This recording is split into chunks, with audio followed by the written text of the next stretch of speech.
जय श्री राम, जय बालाजी सरकार। नमस्कार दोस्तों, मैं सरिता शुक्ला अपने और आपके YouTube चैनल पर आप सभी का स्वागत करती हूं और बालाजी से यह प्रार्थना करती हूं कि आप सभी लोग सकुशल अपने घर सुरक्षित हों। और बताइए दोस्तों, आप सभी लोग कैसे हैं?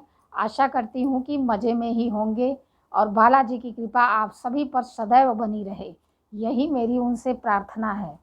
आज की वीडियो बना रही हूँ मैं मोहिनी एकादशी को लेकर के।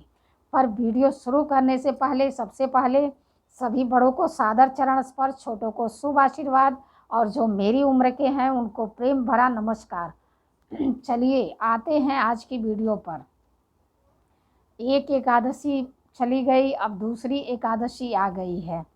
देखिए, जितना हम पूजा पाठ करते हैं, जितना हम अच्छे कर्म करते हैं, उसके परिणाम हमको हमेशा ही अच्छे मिलते हैं।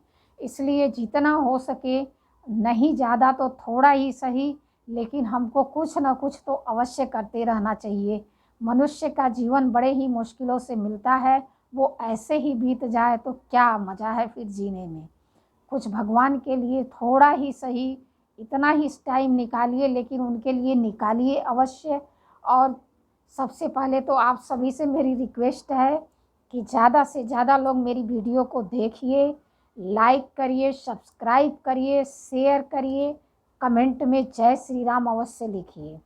आपको जो है लाइक करने में 1 मिनट 1 सेकंड लगेगा और उससे हमको कितनी हिम्मत मिलेगी ये मैं आप लोगों को नहीं बता सकती। इसलिए प्लीज़ लाइक करना शुरू करिए, कमेंट करना शुरू करिए। चलिए आते हैं आज की वीडियो पर। आज की वीडियो मैं बना रही हूँ एकादशी, मोहिनी एकादशी, जो कि पंचांग के अनुसार वैशाख माह की शुक्ल पक्ष की एकादशी को मोहिनी एकादशी कहा जाता है।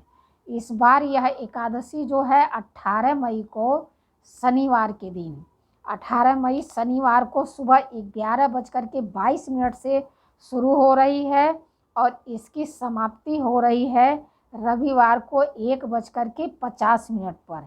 इसलिए इस बार जो ये मोहिनी एकादशी मनाई जाएगी 19 मई दिन रविवार 2024 को उदया तिथि के मुताबिक एकादशी का व्रत जो है हम लोग 19 मई को करेंगे। यह एकादशी का व्रत करने से समस्त मोह के बंधनों से मुक्ति मिलती है और जीवन में जो है, जीवन में इंसान एक के बाद एक तरक्की पाता जाता है। लेकिन क्या है कि देखिए, सभी लोग व्रत नहीं कर पाते हैं, सभी लोगों से व्रत नहीं हो पाता है। तो कोई बात नहीं, आप पूजा कर सकते हैं। भगवान विष्णु और लक्ष्मी नारायण की इस दिन पूजा की जाती है। उनकी पूजा करिए, उनकी अर्चना करिए, उनकी सेवा करिए, जितना हो सके उतना करिए। इस दिन केले का सेवन बिल्कुल मत करिए और जो है लक्ष्मी नारायण की खूब सेवा करिए। और कुछ जो है उपाय मैं आप लोगों को सरल सरल बता रही हूँ, इसको करिए। इससे आपको भगवान विष्णु की कृपा अवश्य प्राप्त होगी और यह एकादशी हमें सभी पाप बंधनों से मुक्ति दिलाती है। और जो है इस महीने वैशाख मास में कम से कम अन्न का दान तो अवश्य ही करिए। किसी भूखे का पेट अवश्य ही भरिए। अगर ज़्यादा लोगों का भर सकते हैं तो ज़्यादा लोगों का भरिए, अगर ज़्यादा का नहीं भर सकते हैं तो एक का तो भर ही सकते हो भाई, तो एक का भरिए, लेकिन ज़रूर भरिए। इसकी मतलब धार्मिक मान्यताओं के अनुसार समुद्र मंथन के बाद जब देव और दानवों में अमृत से भरा कलश पाने के लिए जब विवाद हो गया था, तो उस टाइम मतलब उसी टाइम से जो है विवाद हो गया था, तब भगवान विष्णु ने मोहिनी नामक स्त्री का रूप धारण करके जो अमृत का कलश था वो देवताओं को दिया था, जिसको पी करके देवता लोग अमर हो गए थे। और उसी मतलब पी करके अमर हो गए थे। तभी से जो है वैशाख शुक्ल पक्ष की एकादशी को मोहिनी एकादशी के नाम से जाना जाता है। इस दिन आप जो है कुछ खास, कुछ विशेष उपाय करके अपने जीवन को एक सुंदर सी दिशा दे सकते हैं, सही सी दिशा दे सकते हैं। आप धन प्राप्ति का उपाय प्राप्त कर सकते हैं। आप जो है सुख समृद्धि प्राप्त कर सकते हैं। इस दिन जो है आप कुछ भी प्राप्त कर सकते हैं, लेकिन कुछ भी प्राप्त करने के लिए कुछ भी तो करना ही पड़ेगा आप लोगों को। इसलिए मेरी रिक्वेस्ट है आप लोगों से कि कुछ तो अवश्य करिए। देखिए इस दिन क्या करिए कि जैसे उस तुलसी की सूखी लकड़ी, आजकल तो तमाम तुलसी की सूखी लकड़ियाँ मिल जाएंगी आप लोगों को। तुलसी की सूखी लकड़ी ले लीजिए, इतने बड़े बड़े उसके तोड़ लीजिए 7, और 7 को एक मौली से जो है बांध दीजिए।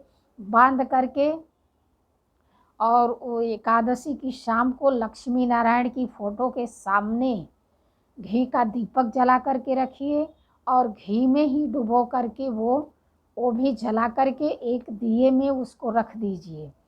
इससे आपकी कोई भी मनोकामना हो वो बोलते हुए उसको जला करके आप रख दीजिए। जो तुलसी की लकड़ियाँ 7 आपने बांधी है उसको जला करके रखिए, और उसमें 2 कपूर डाल दीजिए और 5 लौंग डाल दीजिए, और आपकी जो भी कामना है वो बोलते हुए यह कार्य करिए।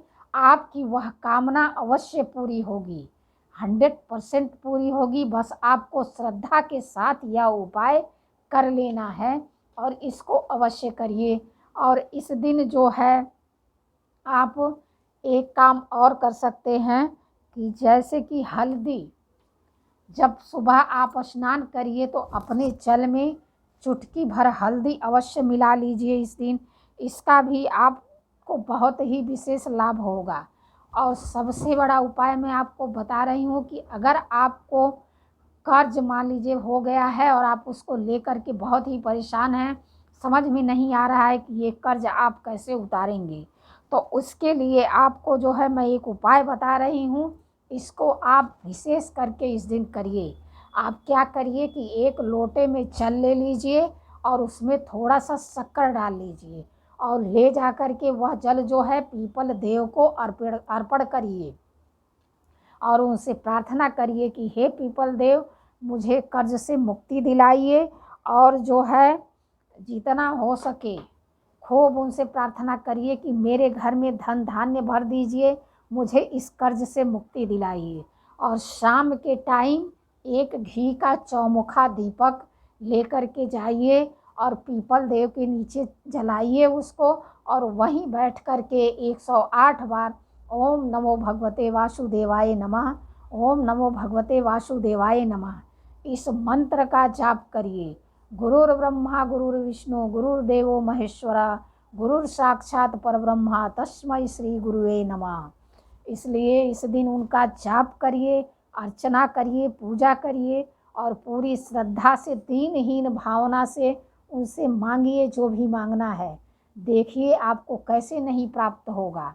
बिल्कुल अहंकार त्याग करके एकदम दीनहीन बन करके एक बच्चे की तरह अगर आप उनसे मांगेंगे तो आपकी कामना अवश्य पूरी होगी।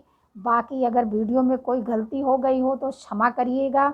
ऐसी जानकारी के लिए हमसे जुड़िए, हमारे चैनल को लाइक, सब्सक्राइब और शेयर करिए। जय श्री राम, जय बालाजी सरकार।